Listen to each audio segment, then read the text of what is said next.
Chemistry में कौन सी गलती है जो आपको बिल्कुल नहीं करनी है? भाई शुरुआत कहां से करें? शुरुआत ही पहला पेज खोला, वाह क्या लिखा है, बच्चे ने मेहनत करी है, साल भर पढ़ा है। अभी तुम घबरा जाओ कि अरे भाई ये तो मैंने पढ़ा ही नहीं है, तो मैंने पढ़ा ही नहीं है, तो मैंने पढ़ा ही नहीं। कुछ महत्वपूर्ण लवण में शुरुआत होती है कच्चे जो पदार्थ होता है वो होता है हमारा सोडियम क्लोराइड। परिभाषा मतलब अम्ल क्षारक लवण क्या होते हैं, इनकी आधुनिक परिभाषा क्या होती है, यहाँ से क्वेश्चन आएगा। गुण इतने ज्यादा इंपॉर्टेंट है बेटा कि पूछो मत, बहुत ही ज्यादा इंपॉर्टेंट है। नमस्कार बच्चों, तो स्वागत है आप सभी का इस देश के सबसे विश्वसनीय एजुकेशन प्लेटफॉर्म फिजिक्स वाला पर। मैं हूं पंकज बौरासी और मेरे प्यारे बच्चों कैसे हो सभी? एकदम मस्त, एकदम बढ़िया चल रही है तैयारी, फोड़ने के लिए तैयार हो ना, क्योंकि कुछ ही दिनों में है ना, 2 से 3 दिन में हमारा एग्जाम होने वाला है। बट बेसिकली अगर मैं बात करूं, आज मैं ये जो वीडियो शूट कर रहा हूं वो लास्ट मिनट अगर बात करें टिप्स है आपके लिए। बेसिकली आज हम डिस्कशन करने वाले हैं कि केमिस्ट्री में कौन सी गलती है जो आपको बिल्कुल नहीं करनी है ना, बिल्कुल दोहरानी नहीं है। अभी तक करते आ रहे थे टेस्ट में, ठीक है, लेकिन अब ये गलतियां नहीं होना चाहिए। इन बात के बारे में हम डिस्कशन करने वाले हैं। बेसिकली जब बच्चा इन एग्जाम हॉल में बैठता है तो सबसे पहले दिमाग में ये आता है कि भाई शुरुआत कहाँ से करूं, है ना, शुरुआत में कहाँ से करूं? शायद केमिस्ट्री तुम्हारी फेवरेट होगी, फिजिक्स तुम्हारी फेवरेट होगी, बायोलॉजी तुम्हारी फेवरेट होगी। शुरुआत कहाँ से करूं? शुरुआत वहां से करना जो क्वेश्चन तुम्हें बहुत अच्छे से आता है।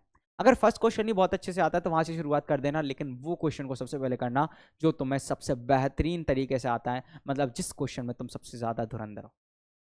इस बात को हमेशा ध्यान रखना, क्योंकि बेटा अगर तुमने गलत क्वेश्चन सॉल्व कर दिया सबसे शुरू में, तो पहले ही ये ध्यान रख लो कि जब एग्जामिनर बैठता है, अगर उसने गलत हैंडराइटिंग देख ली, खराब हैंडराइटिंग देख ली और क्वेश्चन को तुमने अच्छे से फ्रेमिंग नहीं करा, अच्छे से आंसर नहीं लिखा, तो वो शुरू में ही उसका मन बदल जाता है और वो क्या कर लेता है, एग्जामिनर तुम्हारे मार्क्स काट लेता है।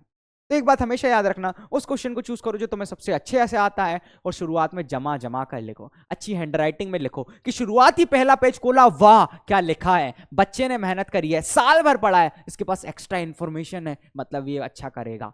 तो अगले वाले क्वेश्चंस में अगर तुमने थोड़ी बहुत 19-20 कर दिया तो भी वो उसमें एग्जामिनर ये सोच लेगा कि तुमने बहुत अच्छा करा है, हाँ बढ़िया किया। तो शुरू में ही उसकी मेंटेलिटी चेंज करने की, हाँ भाई हम मेहनती हैं, हम बहुत अच्छा करते हैं, ये बात को ध्यान में रखना है। बेसिकली अभी तुम लास्ट मिनट में क्या पढ़ना चाहिए क्या नहीं पढ़ना चाहिए, ये भी कई बच्चों का क्वेश्चन होता है। तो क्या पढ़ें क्या ना पढ़ें, इस बारे में हम बात करें कि अभी क्या करें, है ना, अभी हम क्या करें, अभी क्या करें, है ना, क्या करें, ये क्वेश्चन भी तुम लोगों के मन में होगा। क्या करना चाहिए भाई, अभी क्या करें? सबसे पहली बात, कुछ नया, है ना, नया जो है उसको पढ़ना नहीं है ना, नया कुछ नहीं पढ़ना है। एक बात हमेशा याद रखना, हमेशा अपने नोट्स को ध्यान रखो, अपने नोट्स को ध्यान रखो। अगर नोट्स अच्छे से रिवाइज कर लिए तो और कुछ नहीं बचा बेटा, सब कुछ बढ़िया है। दूसरी चीज, बहुत ज्यादा इंपॉर्टेंट चीज है कि जो नोट्स है, अगर नोट्स नहीं है ना, अगर नोट्स है ना तो भी बढ़िया है, नोट्स कर लो, या फिर तुम एनसीईआरटी की जो एक्सरसाइज है उसको अच्छे से कर कर चले जाओ। एनसीईआरटी की जो एक्सरसाइज है, मतलब जो इंडेक्स क्वेश्चन दिए हुए हैं चैप्टर के बीच में, जो दिए हुए हैं, जो अंत में जो क्वेश्चंस दिए हुए हैं, उन क्वेश्चंस को अच्छे से करके चले जाओ, वहां से चीजें आएगी। फिर बेटा जो पीवाईक्यूज है अभी तक तुमने सॉल्व तो करे होंगे, है ना, पीवाईक्यूज हैं उनको तुम्हें सॉल्व करना है। अगर अभी तक सॉल्व नहीं करे तो मत करना, लेकिन अभी तक कर लिए हैं 3 साल के तो एटलीस्ट कर ही लेना, ये मैं तुम लोगों से हमेशा बोलूंगा। एक चीज और बहुत ध्यान से सुनो, सैंपल पेपर को अब मत उठाना, है ना, अब सैंपल पेपर को मत उठाना। अगर पहले कर लिया है तो वेल एंड गुड, और अब अगर तुम मत उठाना, क्योंकि अभी हो भी सकता है तुम घबरा जाओ, अभी तुम घबरा जाओ कि अरे भाई ये तो मैंने पढ़ा ही नहीं है, तो मैंने पढ़ा ही नहीं है, तो मैंने पढ़ा ही नहीं है ना, मतलब नोट्स में तो है ना, लेकिन मैं रिवाइज नहीं कर पाया, मैं तब सॉल्व नहीं कर पाया, लेकिन अब करूं क्या? नहीं करो, अभी सिर्फ उतना ही करो जितना तुम लोगों को आता है। लास्ट मिनट्स के टिप है, एक बात हमेशा याद रखना। बेसिकली है ना, यूपी बोर्ड में मेरे प्यारे बच्चों, यूपी बोर्ड में 4 चैप्टर देकर रखे हुए हैं, है ना, कितने चैप्टर देकर रखे हुए हैं? 4 चैप्टर देकर रखे हुए हैं। पहला जो चैप्टर है वो है हमारा रासायनिक अभिक्रिया, है ना, रासायनिक अभिक्रिया, अभिक्रिया एवं समीकरण। ध्यान से सुनो, अभिक्रिया एवं समीकरण है।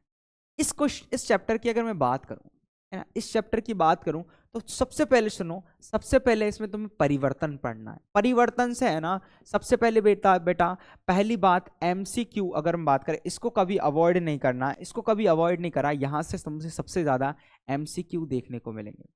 है ना। एमसीक्यूज यहाँ से तुम लोगों के बनेंगे, ये बात पता होनी चाहिए कि रासायनिक अभिक्रिया एवं समीकरण से परिवर्तन सबसे ज्यादा इंपॉर्टेंट हो जाए। फिर अभिक्रियाओं के प्रकार, इनकी डेफिनेशन से बेटा 2 नंबर के क्वेश्चंस है ना बन सकते हैं बहुत प्यारे तरीके से, है ना, बहुत प्यारे तरीके से। अभिक्रियाओं के प्रकार से, चाहे वो संयोजन हो, वियोजन हो, विस्थापन हो, द्वितीय विस्थापन हो, यहां से क्वेश्चंस बनेंगे। वो भी कितने, 2 मार्कर भी बन सकते हैं। इनके डिफरेंस में अगर हम बात करें, अच्छे खासे क्वेश्चंस बन सकते हैं जो सब्जेक्टिव क्वेश्चंस हो। अंत में जो अगर हम बात करें जो विस्तृत क्वेश्चन है ना, जो विस्तृत प्रश्न है, विस्तृत प्रश्न है, वो कहां से बनने वाले हैं? वो बनने वाले तुम्हारे संचारण, संचारण, और अगर हम बात करें विकृत गंधिका से, है ना, विकृत गंधिता संचारण से यहां पर तुम्हारे लिए क्वेश्चन बनने वाले हैं जो तुम लोगों को आना चाहिए। तो संचारण विकृत गंधिता से जो तुम्हारे क्वेश्चन बनने वाले हैं, ये क्वेश्चन भी तुम लोगों से बनना चाहिए, बहुत ही ज्यादा इंपॉर्टेंट है बेटा, जो आपको बनना चाहिए। नेक्स्ट क्वेश्चन की तरफ अगर नेक्स्ट चैप्टर की मैं मूव करूं, नेक्स्ट चैप्टर जो है वो बड़ा ही प्यारा सा है, अधिकतर बच्चों का फेवरेट होता है, वो है हमारा अम्ल क्षारक एवं लवण, है ना, अम्ल क्षारक एवं लवण। देखो, इस चैप्टर की जो शुरुआत होती है इनकी परिभाषा से होती है ना, इनकी परिभाषा से होती है ना। इस परिभाषा में अगर हम बात करें तो हमें सारी चीजें कवर करनी है ना। परिभाषा मतलब अम्ल क्षारक लवण क्या होते हैं, इनकी आधुनिक परिभाषा क्या होती है, यहां से क्वेश्चन आएगा, सुन लो, ध्यान से सुन लो। कौन H+ आयन मुक्त कौन करते हैं, अम्ल मुक्त करते हैं, है ना। OH- आयन मुक्त कौन करते हैं, क्षार मुक्त करते हो। लवण क्या होते हैं, है ना। उदासीनीकरण अभिक्रिया क्या है, अम्ल क्षार हम कैसे पहचानेंगे, मतलब इनकी परिभाषा, है ना, इनके एग्जाम्पल्स, मोस्ट इंपॉर्टेंट बेटा, किसके अंदर कौन सा अम्ल होता है याद कर लेना। जैसे कि एसिटिक अम्ल के अंदर किसके अंदर पाया जाता है, सिरका के अंदर पाया जाता है। फार्मिक अम्ल चींटी के डंक में, फार्मिक अम्ल नेटल के डंक में, है ना। साइट्रिक अम्ल हमारे संतरा या नींबू के अंदर। टार्टरिक अम्ल किस में, इमली में। ऑक्जेलिक अम्ल टमाटर में। दही में लैक्टिक अम्ल। ये सारे के सारे अम्लों के, है ना, तुम लोगों को अच्छे से, है ना, इनके स्रोत पता होना चाहिए, इनके नाम पता होना चाहिए। ये क्वेश्चन भी, है ना, बहुत बार पूछा गया है बेटा। नेक्स्ट चीज बेटा बहुत ज्यादा इंपॉर्टेंट है, इनके रासायनिक, रासायनिक और भौतिक गुण, और भौतिक गुण। बेटा भौतिक गुण, रासायनिक गुण अच्छे से कवर करना है ना, अच्छे से कवर करना है, जो आप लोगों से बनना चाहिए। रासायनिक और भौतिक गुण बहुत ज्यादा इंपॉर्टेंट है बेटा। और अंत में, अंत में जो है, अंत में है कुछ महत्वपूर्ण लवण, कुछ महत्वपूर्ण, है ना, महत्वपूर्ण लवण। ये बेटा ये क्यों बोल रहा हूँ, मतलब क्यों करना है तुम लोगों को पूरा की पूरा, ये चीजें क्यों बता रहा हूँ। कुछ महत्वपूर्ण लवण से क्वेश्चन कैसे बनते हैं मैं तुम लोगों को बताता हूँ। पहली बात तो इनके रासायनिक और भौतिक गुण कैसे, कि भाई जब कोई अम्ल है किसी धातु से अभिक्रिया करता है तो कौन सी गैस रिलीज होती है, हाइड्रोजन कार्बोनेट, कार्बोनेट से अगर हम बात करें अम्ल अभिक्रिया करके कौन सी गैस रिलीज करता है, ये सारी चीजें, है ना। हमने यहाँ पर देखा उभयधर्मी ऑक्साइड्स कौन से होते हैं, ये सारी चीजें। तो ये छोटी छोटी जो चीजें हैं वो आप लोगों को पता होना चाहिए। उदासीनीकरण अभिक्रिया क्या है, इन सभी में कवर होगा। कुछ महत्वपूर्ण लवण में शुरुआत होती है, कच्चे जो पदार्थ होता है वो होता है हमारा सोडियम क्लोराइड, जिससे शुरुआत होती है और उसी से हम कुछ महत्वपूर्ण लवणों का निर्माण करते हैं। चाहे वो अगर हम बात करें हमारा व्यंजक चूर्ण हो, चाहे हमारा धावन सोडा हो, चाहे हमारा बेकिंग सोडा हो, ये सारे के सारे अगर हम बात करें तुम लोगों से बनना चाहिए। बहुत ही प्यारा क्वेश्चन है, आप लोगों से बनना चाहिए। अंत में एक और लवण आ जाता है जो जिप्सम होता है, सॉरी, जो प्लास्टर ऑफ पेरिस जिप्सम के बारे में कहानी देखी गई है वो सारी पता होनी चाहिए। क्लोर क्षार प्रक्रिया क्या है ना, कॉस्टिक सोडा क्या है, इनके बारे में बेटा क्वेश्चंस पूछे गए हैं। इनके नाम, इनका रासायनिक सूत्र, है ना, इनका रासायनिक नाम, इनके उपयोग, ये क्वेश्चंस बेटा एग्जाम में आए हैं, लिख कर ले लो, क्वेश्चन यहीं से आएंगे। अंत में अगर मैं बात करूं कुछ महत्वपूर्ण लवण जब तुम हो जाए, एक और चैप्टर है जो बहुत ज्यादा अगर हम बात करें इंपॉर्टेंट है, वो है हमारा धातु एवं अधातु, है ना, धातु एवं अधातु। बेटा इसके बारे में, है ना, मैं तुम्हें सिंपल सी चीज बताऊं, बहुत ही प्यारी सी चीज बताता हूं धातु एवं अधातु के बारे में। सबसे पहली बात, इसमें इनकी परिभाषा, है ना, परिभाषा डेफिनेशन तुम लोगों को पता होना चाहिए ध्यान से, है ना। परिभाषा डेफिनेशन तुम लोगों को पता होना चाहिए बहुत ध्यान से, ठीक है, एक सेकेंड, है ना। परिभाषा डेफिनेशन तुम लोगों को पता होना चाहिए बहुत प्यार से, ठीक है। परिभाषा पता होना चाहिए, ठीक है, हाँ भाई, परिभाषा अगर पता है, फिर नेक्स्ट चीज जो बहुत ज्यादा इंपॉर्टेंट है, जो आप लोगों को पता होना चाहिए इस चैप्टर में से, इनके गुण। गुण, गुण से, है ना बेटा, क्वेश्चंस बनते हैं, चाहे वो अपवाद हो, है ना, चाहे रासायनिक गुणधर्म हो, यहां से क्वेश्चंस बनते हैं। जैसे कि ऐसी कौन सी धातु है जो द्रवावस्था में पाई जाती है, पारा। ऐसी कौन सी अधातु है जो द्रवावस्था में पाई जाती है, हमारे अगर बात करें ब्रोमीन, ठीक है। चमकदार अधातु, आयोडीन, है ना। तो इस तरीके के क्वेश्चंस है ना पूछे गए हैं एग्जाम में। ऐसी कौन सी अधातु है जो विद्युत का चालन करती है, वो है हमारी ग्रेफाइट।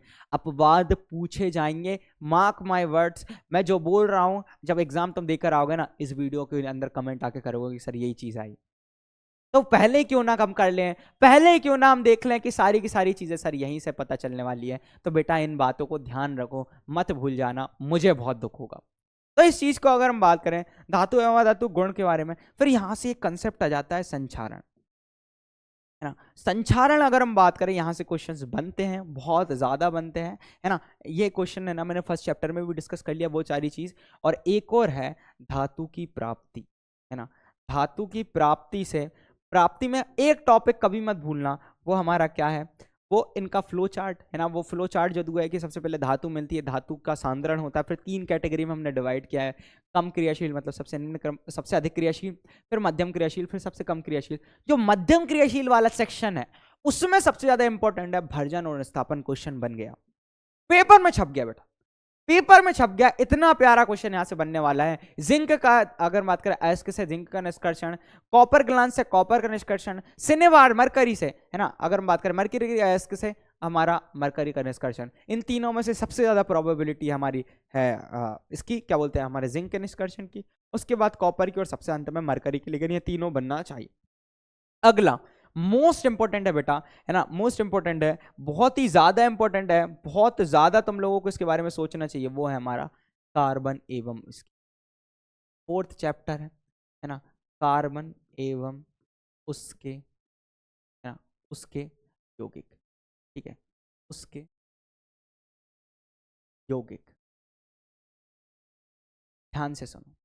सबसे पहली चीज, कार्बन की सर्वोत्तमुखी प्रकृति, मतलब सहसंयोजक बंधन के बारे में डिस्कशन।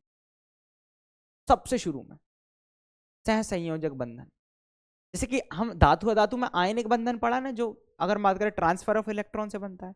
सहसंयोजक बंधन के बारे में तुम्हें डिस्कशन करना है अच्छे से, है ना। कि कार्बन शेयरिंग ऑफ इलेक्ट्रॉन क्यों करता है, वो क्यों बनाता है, पहली बात तो, है ना। वो 4 इलेक्ट्रॉन त्यागता क्यों नहीं, 4 इलेक्ट्रॉन ग्रहण क्यों नहीं करता, इसके बारे में डिस्कशन करना। दूसरा जो बहुत ज्यादा इंपॉर्टेंट है बेटा, जो आप लोगों को पता होना चाहिए, यहां पर से क्वेश्चन बनते हैं, बहुत ज्यादा बनते हैं, वो है हमारा कार्बनिक यौगिकों का वर्गीकरण। या फिर तुम बोल सकते हो, है ना, जो हमारा वोलर है ना, वोलर साहब ने पहला, अगर हम बात करें जो अगर बात करें पहला यौगिक बनाया था, जो था क्या, यूरिया। कार्बनिक यौगिक जो बना था पहला, वो क्या था, यूरिया। तो यूरिया के बारे में बहुत ज्यादा तुम लोगों को अच्छे से पता होना चाहिए कि अमोनियम साइनेट को गर्म किया, पहला कार्बनिक यौगिक था जो प्रयोगशाला में संश्लेषित हुआ। इससे एमसीक्यूज बनेंगे। तीसरा और मोस्ट इंपोर्टेंट बड़ा पॉइंट है, वो है हमारा, इनका क्लासिफिकेशन तो हो गया। अब हमें करना है नामकरण। क्या करना है बेटा, हमें करना है आप नामकरण। क्या करना है, नामकरण करना है। तो बेसिकली यहां से चीजें पढ़ी। अब एक और चीज है, वो है हमारा नामकरण। तो नामकरण जो है वो तुम लोगों को आना चाहिए, वो भी कैसा, आईयूपीएससी। कैसा, आईयूपीएससी। आईयूपीएससी नामकरण से भी क्वेश्चंस बने गए हैं। एनसीईआरटी, एटलीस्ट एनसीईआरटी में जो टेबल दी हुई है ना, जो अच्छे लेवल पर अपन ने करी हुई है, वो अच्छे से खत्म कर लेना, वो जरूर करके जाना, कोई दिक्कत की बात नहीं। फिर नोट से एक चीज और कवर करनी है, वो इसके हैं गुण। कौन से गुण, है ना। गुण इतने ज्यादा इंपॉर्टेंट है, गुण इतने ज्यादा इंपॉर्टेंट है। जो वोलर हुआ, ये नामकरण हुआ, ये सहसंयोजक बंधन हुआ, गुण इतने ज्यादा इंपॉर्टेंट है बेटा कि पूछो मत, बहुत ही ज्यादा इंपॉर्टेंट है, जहां से पूछे जाएंगे। बेसिकली कुछ महत्वपूर्ण कार्बनिक यौगिक भी दिए हैं हमारे, एसिटिक अम्ल हुआ, एथिल अल्कोहल हुआ। इनमें अगर हम बात करें कंपैरिजन आ सकता है, ठीक है, इनमें तुलना के लिए आ सकता है, अंतर आ सकता है, भौतिक और गुणों, भौतिक और रासायनिक गुणों के आधार पर इनमें वर्गी अगर बात करें वो हमें करना है, अंतर दिखाना है। तो इन तरीके के क्वेश्चन है ना एग्जाम में पूछे गए हैं। अगर इतना तुम लोगों ने कर लिया, जितना मैंने बताया, इतना तुम लोगों ने कर लिया, तो केमिस्ट्री में ऐसा कोई क्वेश्चन नहीं होगा जो आपसे ना बने। घबराओ मत, रिलैक्स रहो। एक बात हमेशा याद रखो, जब तुम एग्जाम में बैठो, इन गलतियों को कभी मत भूलना। जब तुम आंसर लिखने जाओ, तो केमिस्ट्री के जो फॉर्मूलेज होते हैं, केमिस्ट्री के फॉर्मूलेज मतलब वो तुम्हें अच्छे से आना चाहिए, गलत मत लिखना। भौतिक अवस्था लिखने का ट्राई करना, जहाँ जहाँ जरूरी था, जहाँ जहाँ हमने लिखा था। हर यौगिक में केमिकल फॉर्मूला जब लिखो तो भौतिक अवस्था उनकी लिखी होना चाहिए। सिली मिस्टेक मत करना, है ना, कि ऑक्सीजन भी छोटा बना दिया, Na का N भी छोटा बना दिया, A भी छोटा बना दिया, तो कुछ समझ में नहीं आ रहा। तो ये छोटी छोटी मिस्टेक्स है जो मत सोचना, काम रहना, अभी कुछ नया मत पढ़ो, नोट्स रिवाइज करते रहो। मैराथन चली हमारी, महामैराथन या योद्धा सीरीज चली, उससे पूरी थ्योरी कंप्लीट कर लो। और इसी के साथ है ना, मैं लूंगा आपसे विदा। मेरी तरफ से ढेर सारी शुभकामनाएं आपको आपके एग्जाम के लिए। तब तक के लिए लव यू ऑल बेटा, लगे रहो, फोड़ दो एग्जाम में, दिखा दो तुम कौन हो, है ना। तो और कुछ नहीं बेटा, फोड़ना है आपको, है ना। मिलते हैं बहुत जल्द, तब तक के लिए लव यू, बाय बाय, धन्यवाद।